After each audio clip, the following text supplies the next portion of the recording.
کړکېچن نه دي بلکې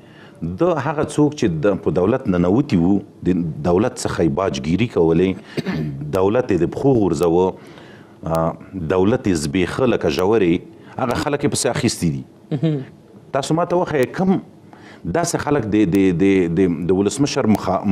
مخالف دي او یا هم د دولت په ضد باندې ائتلافونه کوي چې هغه یوه ښه تاریخچه لري یعنی یا به جنګ سالاري یا به میلیاردونه ډالر لري ګورئ حساب نشي ورکولی که اوس یې کښېنئ چې ښه قمندان صاحب ته کښېنه دلته ته دا حساب راکړه ته د ډالر د کوم ځای کړل سمه ده ته زما افغان یې ورور مې د همدې خاورې بچی دا حساب خو راکړه چې تا دغه پیسې د کوم ځای کړي نو دغه خبره چې واوري په دوی تراره ګډه شي او دوی ډاریږي دی نه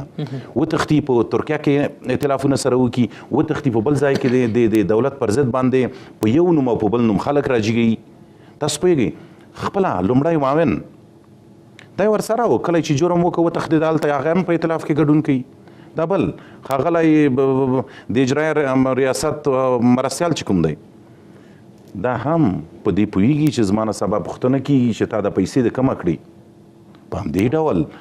حتی د پخواني ولسمشر کرزي نه هم پوښتنه وشي چې وروره که تا کور اخیستی دی نو دا د کومه کړی دی ورو ورو دې ته دا لار هوارېږي چې د هر چا پوښتنه وشي ورو ورو دې ته لار هوارېږي او خپله ولسمشر چې اوس په واک کې دی سبا چې بل ولسمشر راغی که ده د همدغه سوء استفاده کړي د واک څخه دا یې باید راونیسي او پوښتنه ترې وکړي چې تا دغه پیسې د کوم په خپل ولسمشر باندې شته چې تدارکات ملي تدارکات باندې ډېرې ستونزې شته چې باید پوښتنې خپله باید ووایي اول اول تدارکات د مالي وزارت کې کله چې ښاغلی ولسمشر په وزارت مالیه کې وه اوس چې ولسمشر لاړ ارګ ته همدغې تدارکات یې ارګ ته ورسول